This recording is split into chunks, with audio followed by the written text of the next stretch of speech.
I want to hear cannons. Three-step drop, throws on the end zone. Caught ball, touchdown Tampa Bay. Mike Evans reaches up with one hand and grabs it in. It's first and goal. That's picked off. And who else? Rondé Barber. And the Tampa Bay Buccaneers may ride to the Super Bowl with that one. We don't even keep score. We just run that up and leave. Third down, 18. Dropping Gannon, looking Gannon. Throws up the middle. Heads intercepted at the 40. Derek Brooks 30. Brooks to the 25, 20. Derek Brooks all the way. There it is. The dagger's in. We're going to win the Super Bowl. This is Mike Allstott, Tampa Bay Buccaneers, and you're listening to the Cannon Fire Podcast.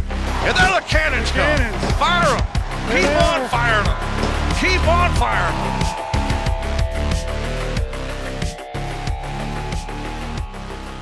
Hello and welcome back, ladies and gentlemen, to a brand new edition of the Cannon Fire Podcast. I'm your host, as always, Rhett Matthew, joined alongside me, my good buddy and co-host from BucsNation.com, Evan Wanish. Evan, how you doing on this glorious Friday, my friend? Doing pretty good. Just getting ready for the Buccaneers preseason finale, so going to be talking a little bit about that. And then there's been some major news that we pretty much covered, but now it's official, so we'll be talking about that as well. But like I said, sort of ready for this game to be over with because I'm ready for the real thing, but still football's football, so happy that it's back. Hey, let me put this disclaimer out there, by the way. I opened the show last time we talked to you guys, and I said I made an announcement. I confessed I thought this was a safe place. I said that I made the mistake of saying that I may or may not have watched the entire second preseason game against the Jets, and there were some people that let us have it. And you know what? Rightly deserved.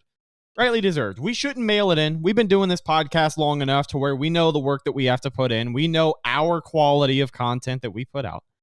So I would just like to issue a formal apology for skipping preseason reps, and I want everyone to know that you and I both, Evan, will be watching every single snap of the Bucs Ravens game this coming Saturday, because not only do we have a lot of position battles yet to be determined on this team, we are also going to be getting our first look at the first team starting offense for the Tampa Bay Buccaneers. In case you've been living under a rock, earlier this week it was announced that Baker Mayfield is now officially the QB1 of the Tampa Bay Buccaneers, putting an end to that quarterback competition. I don't know if we should call it that either.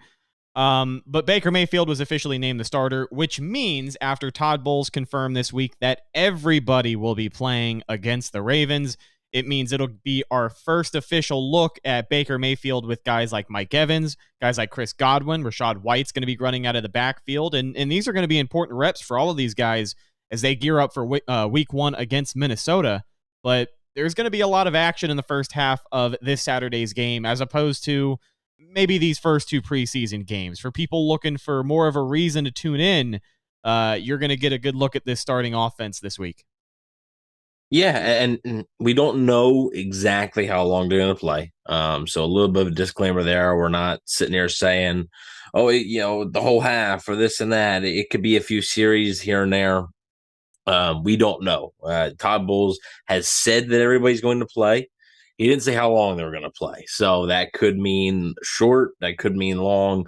We'll have to wait and see. I mean, obviously, the longer you play, the more risk of injury there is. And this close to the regular season, even if it's a minor injury, could impact your status for week one at this point. So I think you want to be a little bit careful with that. But you're right. I mean, to be able to see, hopefully, the starting offense with Mike Evans and Chris Godwin, and the starting offensive line, the full starting offensive line, with Tristan Wirfs being at left tackle, Matt Filer being there.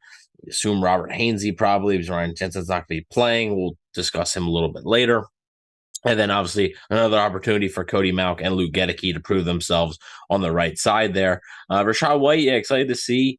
I'm excited to see like the wrinkles and that they're going to put in with this offense. And again, just like we talked about with the previous two games, you're not going to see the full playbook. Like, you're not going to, don't judge Dave Canales' offense by how they do with the starters for a quarter in the third preseason game. But I am curious to see, are we going to see anything a little bit different maybe with how they use Mike Evans or Chris Godwin or Rashad White in this game? Is there going to be any sort of difference, or is it going to be pretty vanilla?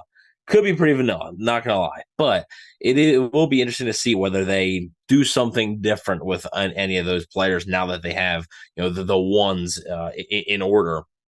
And then obviously the starting defense as well, which we haven't seen really at all the preseason. Obviously, you saw Baker Mayfield, you saw Kate Otten a little bit, you saw some of the offensive line. So you've seen some of the offensive starters, but as far as the defense goes, you really haven't seen any of the starters play. So I'm curious to see them as well. Yeah, Baker Mayfield at the quarterback position. Obviously, what's going to pique my interest the most is with some of these guys in the preseason who are fighting for a roster spot, who are playing every week with a purpose, finding consistency in the preseason is one thing. But on the other end of the spectrum, you've got Baker Mayfield, who, again, just got the starting quarterback job this week, but did not play at all week 2 of the preseason.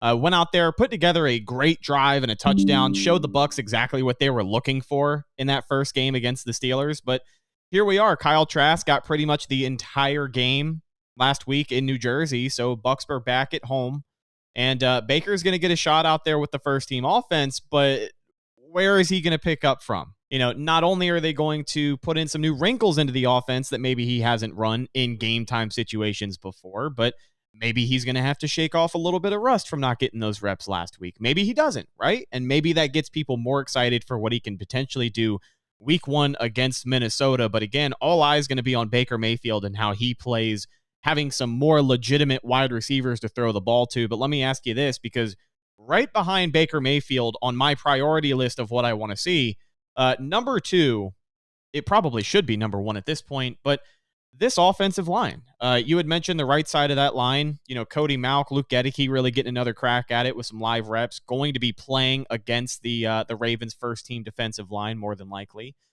Robert Hainsey, going to be the guy at center yet again. And as of right now, it seems like he's going to be the guy at center week 1 against Minnesota. We talked about a week ago about Ryan Jensen's injury and how he just has not practiced. Did not play at all in the first preseason game, didn't play at all in the second preseason game. Jensen has been out at practice, but he has not had pads on participating in over 2 weeks, which obviously is not a step in the right direction for a lot of people who have been focused on this long-term injury. There is a report now, according to JoeBucksFan.com, Ryan Jensen will not play in the team's regular season opener against the Vikings. More than that, there are concerns around the building that Ryan Jensen's career with Tampa Bay might be over. Quote, there are concerns at One Buck Place that Jensen may not play again for the Buccaneers, as his injured knee has not responded the way that he and the team had hoped following his return from injury against the Cowboys in the playoffs last season. It's always worth noting the contract extension that he signed just a couple of years ago and the fact that he's 33 years of age. So, again, this growing uneasiness, here we are yet again. Last year, we had no idea what was going on with Ryan Jensen, but we knew it probably took him out for the season. This year, I feel like we have even less of an idea, even though we already thought we had a timetable in our head.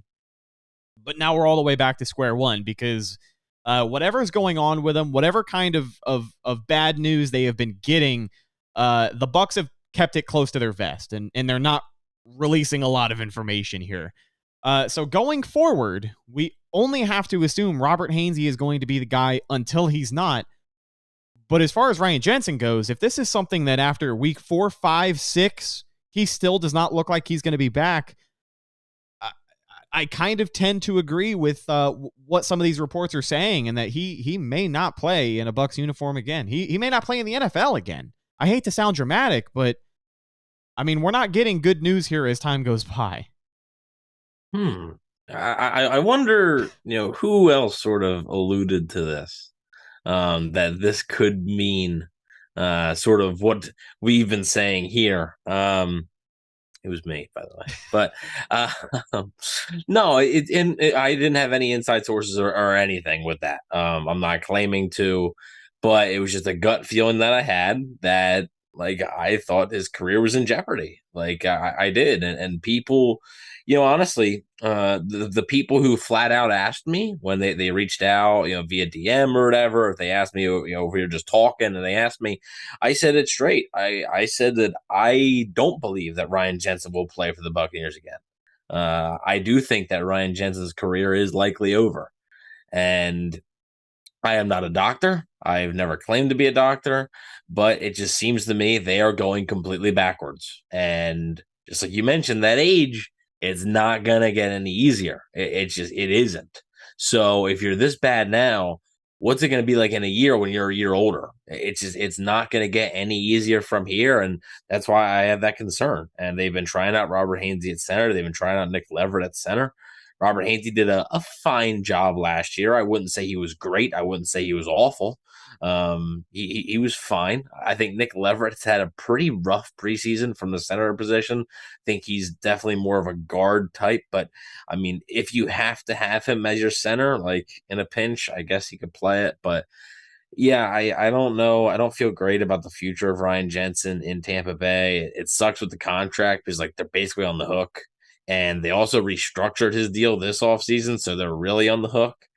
So it's going to be something where the Buccaneers are going to have to eat it probably if they want to keep it on their books and just they're going to have to eat it for a few years probably. And it's out of their control. It's out of Jensen's control. And now some people will say, well, why didn't you get the surgery? Why didn't you get this, that? Look, we don't know exactly. We don't know exactly what the injury was. And that's something that's a little bit frustrating that the Buccaneers won't disclose that. They don't have to disclose that. It's not like we don't have a right to know what exactly it is. If they choose and Jensen chooses not to, that's that. But we don't know what surgery would have been performed, how it would have responded to that. And I'm sure Jensen wanted to have a shot at returning last season. And I'm guessing if he would have got surgery, that would have meant there's no way. Like you're done no matter what. So I don't know if the playoff game really caused much. I really don't. I don't know if like he said he shouldn't have played, sure, but like I don't know if that's the reason that like I think his career's in doubt because I think the injury was the injury. Like I think that's what it was. I don't think it's him playing snaps in a playoff game in one game that set it over the edge. But yes, clearly something happened because I mean he was practicing. He wasn't doing much 11 on 11, really doing none 11 on 11. Was practicing, wasn't really in pads much, was in sort of like shells and stuff. And then all of a sudden stopped and hasn't practiced since. And it's almost been about 3 weeks. So he will definitely, I can tell you right now, he's not playing week 1. That's not going to happen. Can he start the season on IR? Yes, I believe for the first 4 weeks. And then the Buccaneers have to decide what they're going to do with him because I believe after the 4 weeks, if he stays on IR, he will be out for the season. So to me, it's a big key. If by week 4 you're still hearing negative things, to me, it not only means his season's over, but I think that means his career is over. So I don't want to speculate too much.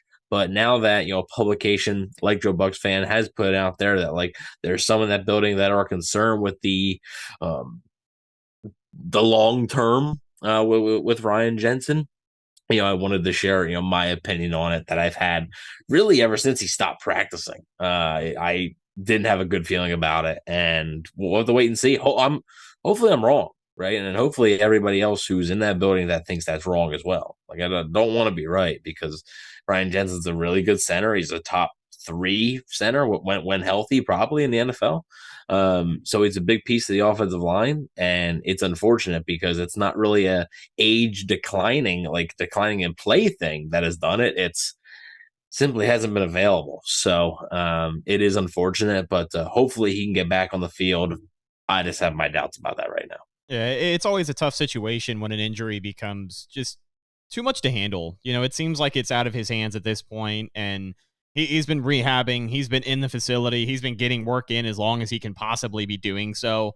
Again, got the chance to play in Tom Brady's final game, that playoff loss against Dallas. But here we are, beginning of the season, and it's not looking great. This time of year, if you're a veteran, especially a veteran coming off of injury the year before, we remember how easy they were on Chris Godwin when he was coming back, and he found his pace, right? Took him a little bit to get full speed, but he found his pace. It was similar structural damage as to what Ryan Jensen had, but a similar amount of time has gone by.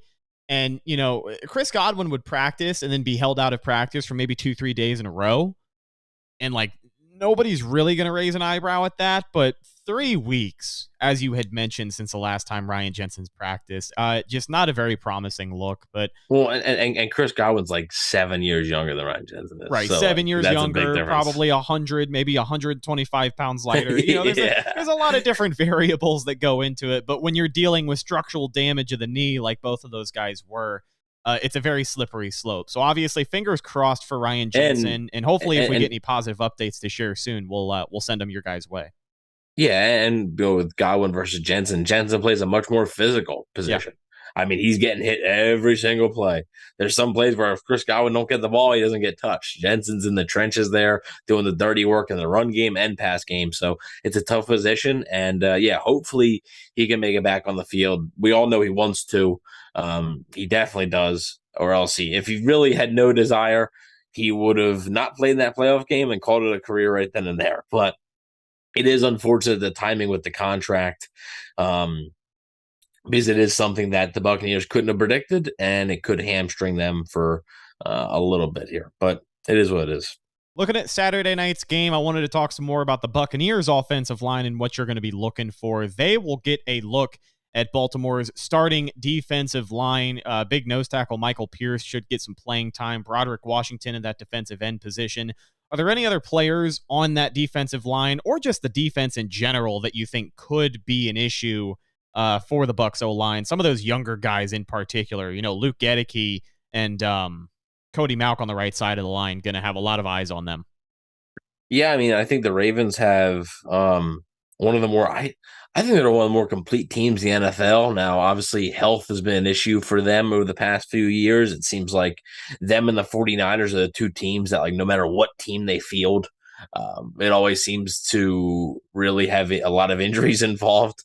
As far as specific players, I believe his name is Jason Owe, a Penn State guy. He's a defensive end, so I'm going to keep an eye on him versus the Bucs.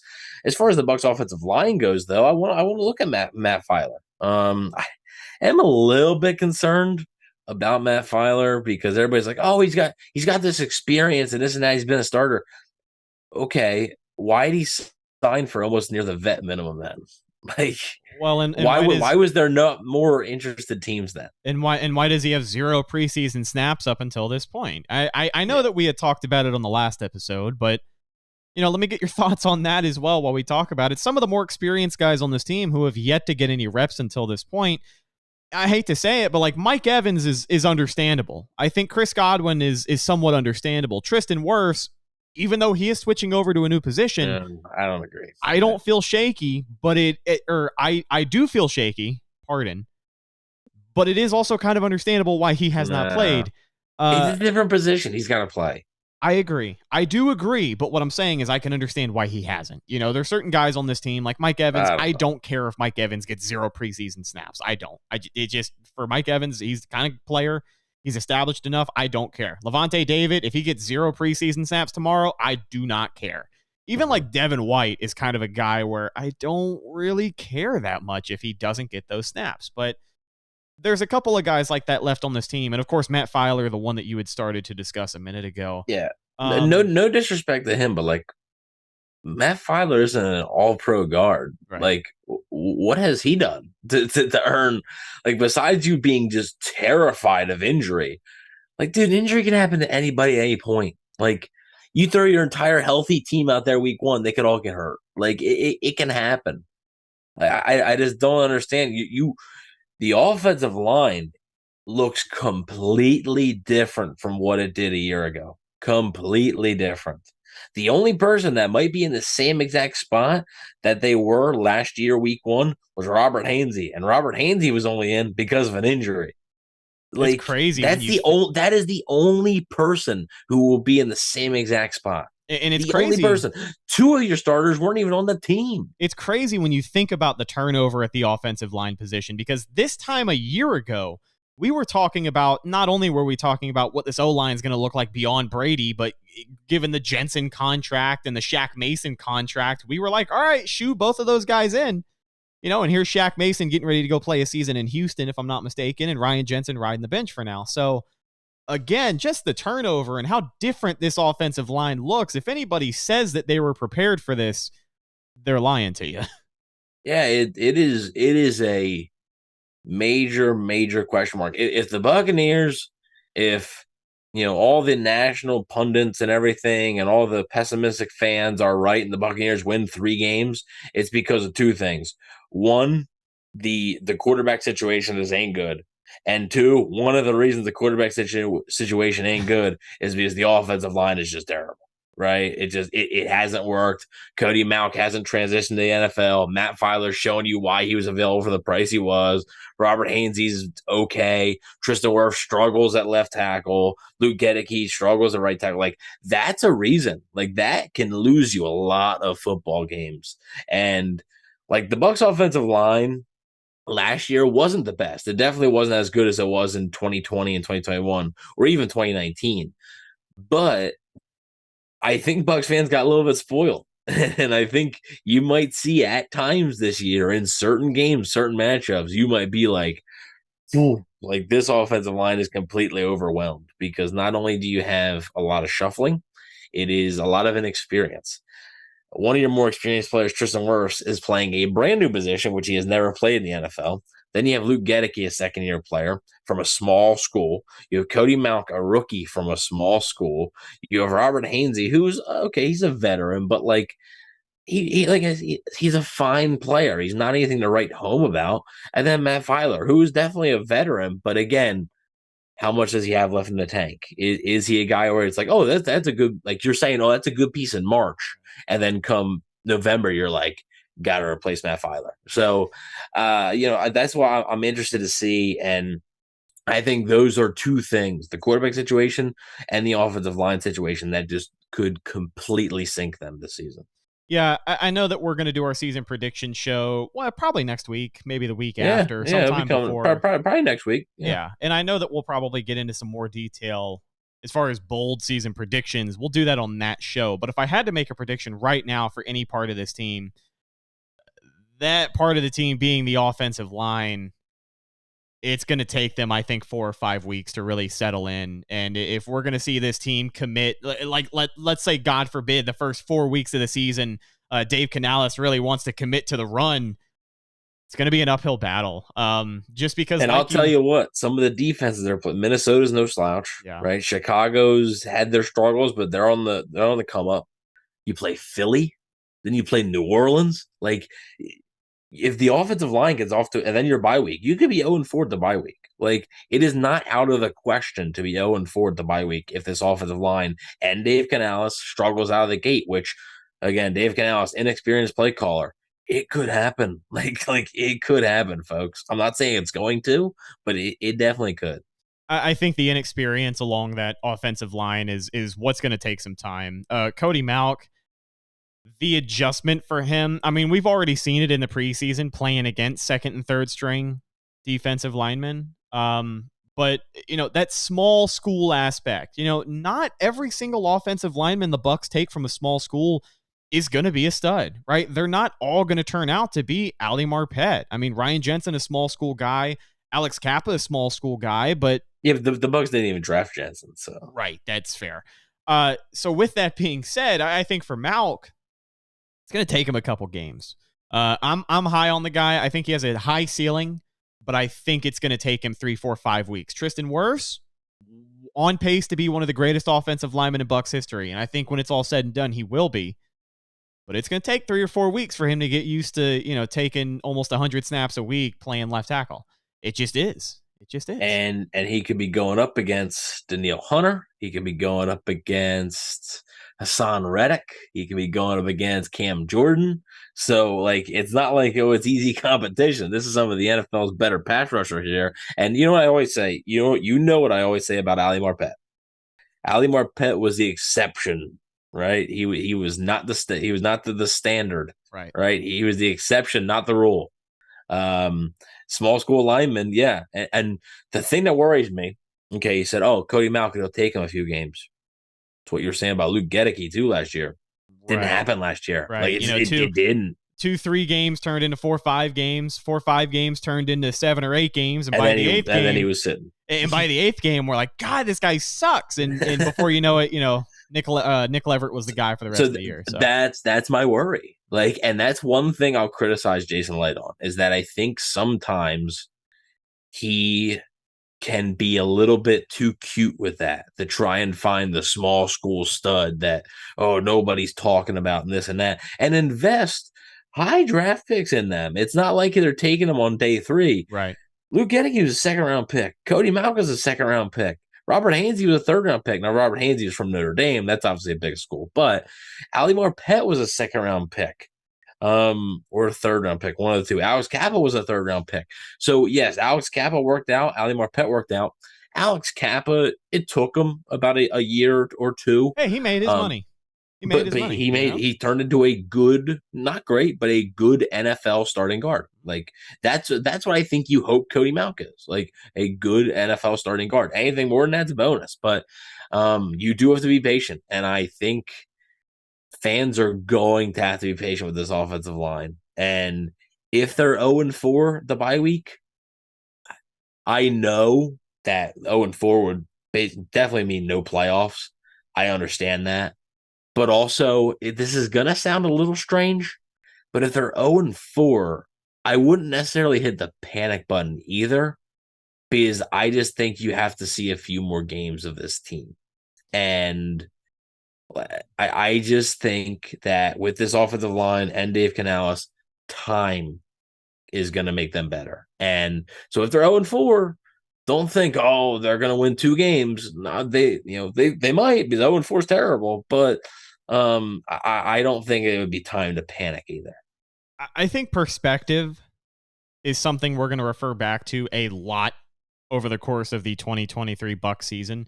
In 2022, expectations were high. Bucs fans were spoiled, and that's why when an 8-9 football team with Tom Brady wins the division, it still felt like one of the worst seasons we had watched in years. Like, even though 8 wins is more than likely more than the Bucs are going to have in 2023, I don't think I ever want to go back and watch any of that 2022 team. Brutal. Like even the games that they won, swept the Saints. It felt dirty. Yeah, it swept the Saints, but that game at home, dude, like I'm as diehard as it gets, but I was in the stadium walking out of the gate when Tom threw that last interception. And then by the time we got down by the pirate ship, the boys were back in business mode, so we stuck around to see the magic. But, like, perspective is something that's going to be important because we have seen... They almost lost to the freaking Cardinals with Trace McSorley as their quarterback. Yeah, like, that game. Every win, tell me a win that felt clean. Besides Dallas week 1. There was none. Besides Dallas week 1, and I think maybe one of their best offensive performances being in Germany against Seattle. But even then, there was a point in that game that you and I came on afterwards, and we're like, listen, good win. But there were a couple of moments where it felt like it could have gotten out of hand. But we have seen worse Bucs teams do better things as well. We have seen... What was it, the 2019 7-9 year was far more enjoyable than last year. Right. Like the last 5 to 6 weeks of that season were crazy because they were right outside the playoff hunt. And then like Jameis would throw for 400 yards and 4 touchdowns. And then the next 3 week, picks. And then like the next week, it would be 10-0 immediately because he threw a pick 6 on the opening drive. And then I don't know, something else happened. Then they battle their way back. But the way back in 2016, we watched a 3-5 Bucs team who a lot of people had sold out at that point in the season go to 8-5.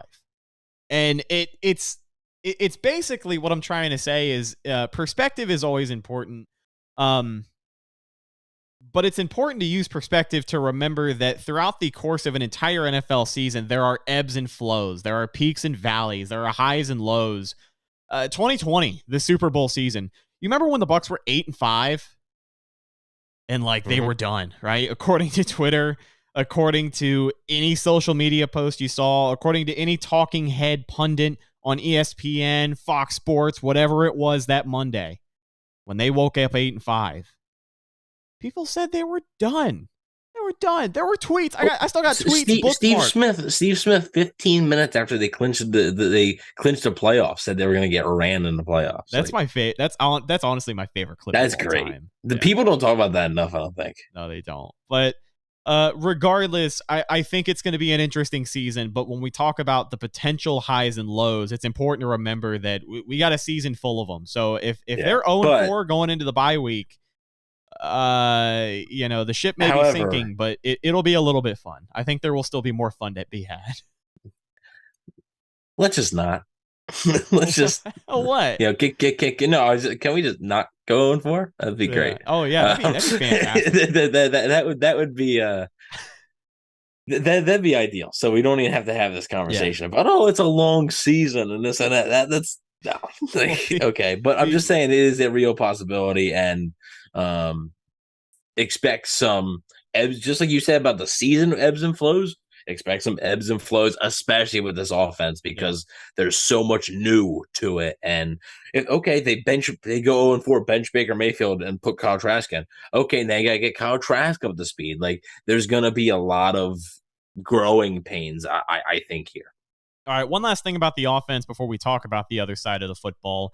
Didn't want to spend too much time talking about the wide receiver room because, again, Mike Evans and Chris Godwin, outside of those guys, there's a lot to be said about the receivers vying for a spot, but we're going to get a look at the starters. I'm curious to see. I assume Trey Palmer is going to be your wide receiver 3 running out there with the first team offense. I have to assume. So I'm curious to see where he fits in. If we start to see what more of a starting offense is going to look like, how are they going to use him? Is he going to be highlighted quite as much as he has been these last few weeks? Also, how long is he going to play? Is he one of those guys that's earned his spot on this offense now after back-to-back big games? Is he going to get the snaps necessary to go out there and put up some more numbers, or are the Bucs ready to let him play with the first team and bring him back? Devin Tompkins also still very much in the mix. Raheem Jarrett after that monster game last week. Kalen Geiger still on the team. So I'm looking at these younger wide receivers and where they are going to fit in with Baker Mayfield and some of the first team out there running, because I don't think you're going to see a guy like Marlon Humphrey. He's already questionable on the Ravens depth chart here, but starting safeties are Kyle Hamilton, Marcus Williams. You got Jalen Armour-Davis. It's not a bad secondary for Baltimore, and it's going to be, I think, a pretty tall task for Baker Mayfield in this offense for the time that they're out there. Yeah, you posed a good question. You asked about Trey Palmer, like if he lines up with the ones as like the number 3 guy. Okay, let's say Mike Evans and Chris Godwin played 2 drives. Does Trey Palmer stay in, or does he get taken out? If he gets taken out, that tells you a lot. One, that tells you he has definitely made the football team, and that tells you they plan on him being their wide receiver 3. If I had to guess, I would say Trey Palmer, even if he starts with the ones, I'd say he'd probably stay in for at least the first half. I would think. And then you got guys like David Moore and Raheem Jarrett and Devin Tompkins and Kalen Geiger and all the guys you mentioned there. But I do think that Trey Palmer is in the lead for wide receiver 3 right now, probably. Now, that doesn't mean it's locked up. I don't think it's locked up. I think if it's anybody else, I think David Moore probably, because of the veteran experience that he brings. I think both will make the roster. I think David Moore and Trey Palmer will both make the roster, but wouldn't shock me if Trey Palmer's out there with the ones as the wide receiver 3. And that would be interesting, just like you said, to see how the offense looks with him as the wide receiver 3. Do they do any sort of wrinkles now that, Mike Evans and Chris Godwin are on the outside there, sort of causing more of a distraction? Can Trey Palmer maybe take advantage of a matchup here or there? So, yeah, very curious to see that as well. So let's take a look at the other side of the football now as we start to wrap things up for Tampa Bay. You had mentioned at the start of the show, this is really going to be our first time all preseason that we have seen some of these starters out there. Guys like Levante David, Devin White, Vita Vea expected to play. Antoine Winfield returned to practice last week, so he should probably get some reps in there as well. Maybe Ryan Neal cited over at the other safety spot. Joe Trashawinka, who I don't know why he wasn't playing, but yeah, we'll play. Yeah, Shaq Barrett will be out there as well, getting up to speed. So a lot of starters on this Bucs defense. I know we kind of talked about the expectations for the offense. Do you think the starters on defense play an equal amount of time, maybe less amount of time? Because again, these guys want to get these reps.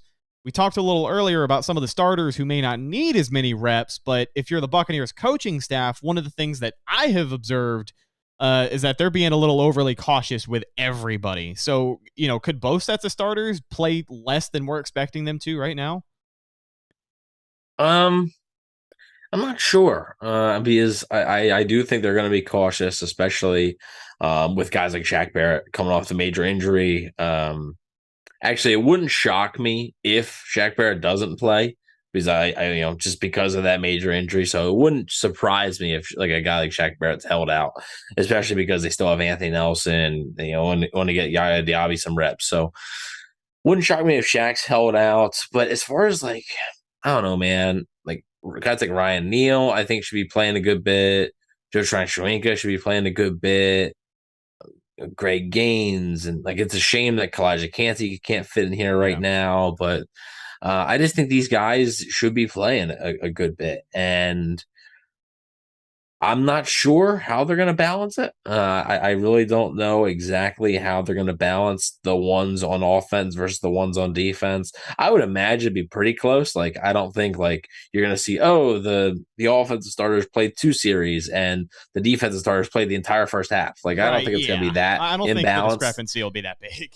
But I mean, yeah, I think it could be all about situations too. It could definitely be about situations where, if the offense has a turnover and the defense wasn't going to come out, right? Like the starting defense wasn't going to come out, but the offense has a turnover and now the defense has to work, on being like backed up, like after a turnover, like bailing your offense out. Maybe you throw in the starting defense there, but I do think they're going to be pretty cautious. I think they've shown that in the past of the preseason that they are willing to be pretty cautious with their starters. And while I may not agree with some of the starters, I do understand, like, it's like you said earlier, like, I understand why Vita Vea is not playing. I understand why Carlton Davis, Jamel Dean's not playing. It's just some of the other guys, like Ryan Neal, adapting to a new defense. Like, I think he should be playing a bit more than he had. Joe Tryon-Shoyinka, I've expressed this a lot. Like, to me, why is Anthony Nelson playing, but Joe Tryon-Shoyinka isn't? Like, I just don't understand that.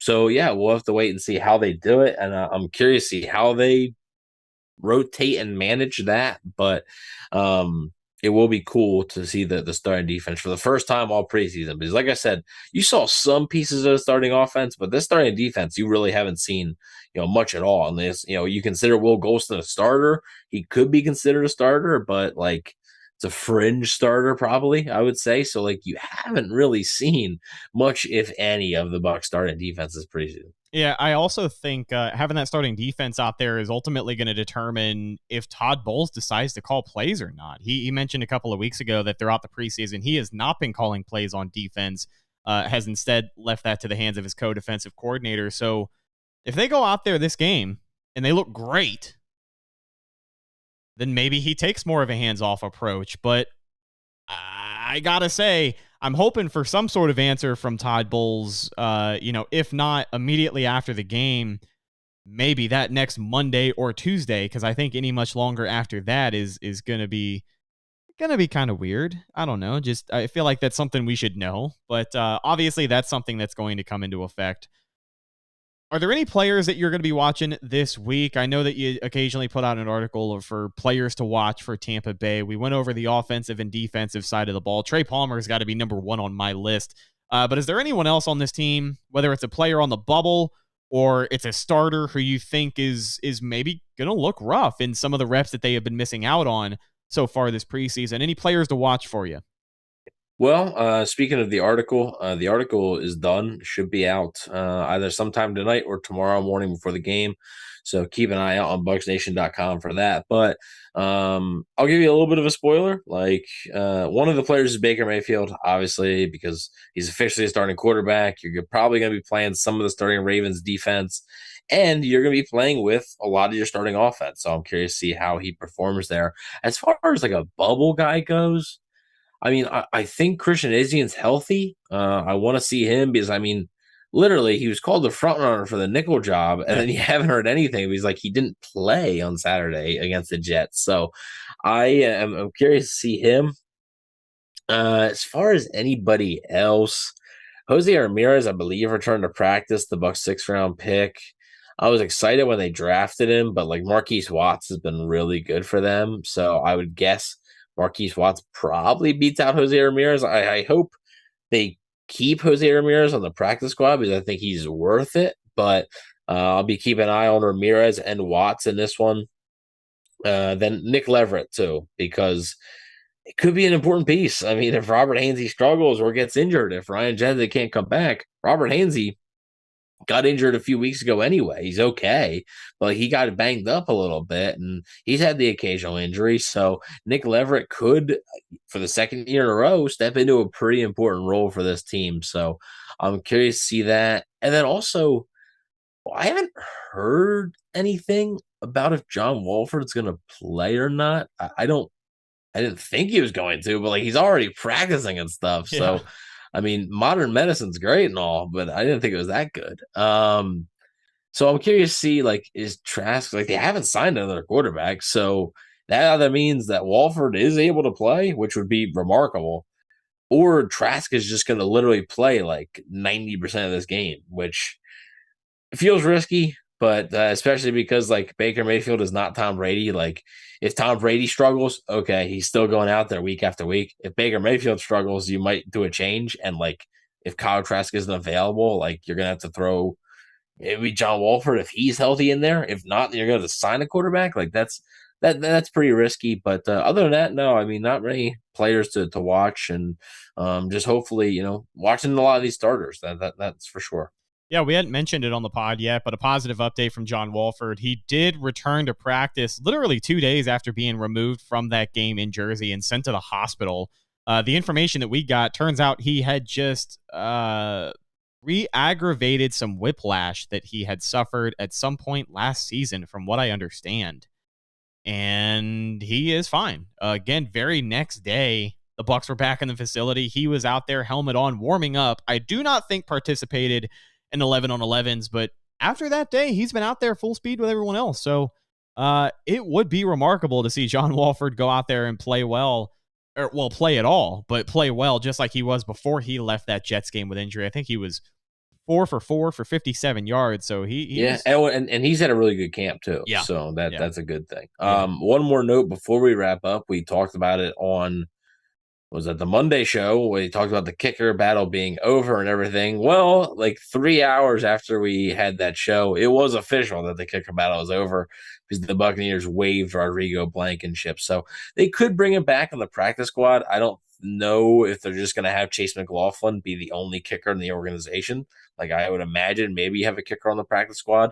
Maybe that guy's Blankenship. So it wouldn't shock me if he's back on the practice squad, but I mean, sort of the nail in the coffin for him was missing those 2 kicks on Saturday night. But yeah, McLaughlin has officially won the Bucs kicker job. So cool for him. Yeah, so long to our golden boy, Rodrigo.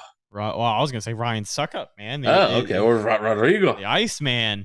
Rodrigo with them glasses, man. I think he'll be back.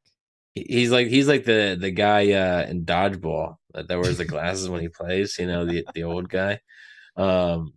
Yeah, but I mean, speaking of, like, I've talked about this too. Like, there's some pressure on Chase McLaughlin because Ryan Suckup, while he struggled at times last year, he saved the Bucs, man. Like, that whole playoff run, not missing a single kick, made some big kicks too. And then the 2021, he was good. And I remember after they signed him, I think I texted you or something. I was like, it's just like after they signed Suckup, I was like, it's another kicker where like they could be looking to replace him come week 8. And like that didn't happen. Like he was really, really good for them and a stabilizing option. So Chase McLaughlin, it is funny how they got rid of Matt Gay and signed Ryan Suckup because they wanted to be more consistent inside the, like the 45. Yeah. And now they got rid of Suckup and signed McLaughlin because they want the stronger leg. Yeah. So it's like you can't have the best of both worlds here. So hopefully McLaughlin can hold down the job here for the entire season. Yeah, it's been a while since we've kind of had that consistent confidence in a kicker in Tampa Bay. Ryan Suckup was certainly welcome with open arms by the time he got here, and as you had said, almost saved the kicking game in this town because for so long, I mean, it was just kicker to kicker to kicker to kicker, and then in 2021, I mean, the Bucs had their Super Bowl title, but Matt Gay kicking you out of the playoffs. It was a dagger. So hopefully, just like you said, Chase McLaughlin can come in and live up to those hefty expectations. But ladies and gentlemen, that's just about going to do it for this week's game preview edition of the Cannon Fire podcast, the final game preview of the regular season next time we do this. No, of the preseason. Preseason. Yeah, Jesus Christ. Sorry, I'm getting ahead of myself here. The final game preview of the NFL preseason. The next time we do this, we will be gearing up for week 1 of the regular season. The Bucs are going to be on the road against the Minnesota Vikings. It's going to be a fun time. But let's get ready for Saturday night's game. Just like I said at the beginning of the show, Evan, we're not going to miss a snap, right? Nope. We're going to watch that. We're going to watch that thing till it's over. Follow the show on social media, Facebook, Instagram, and Twitter. All of those are Cannon Fire Podcast. Best place to go for updates on the show. And, of course, Buccaneer news as it happens. Speaking of Bucs news as it happens, you can follow my co-host Evan on Instagram at Bucs_daily. You can also find him on Twitter at EvanNFL and check out his written work at BucsNation.com. Last but not least, you can find myself, Instagram, Threads, and Twitter at Rhettakus, RHETTAKUS. If you follow me, I will follow you back. Excited to talk to you guys this weekend after the final preseason game. We are just a couple of weeks away from the start of regular season NFL football. Every day we get closer, and every day I grow more and more excited. I'm your host, Rhett Matthew, signing off from my co-host, Evan Wanish. We'll talk to you guys in the next one. Until then, and as always, thank you for listening, and go Bucs.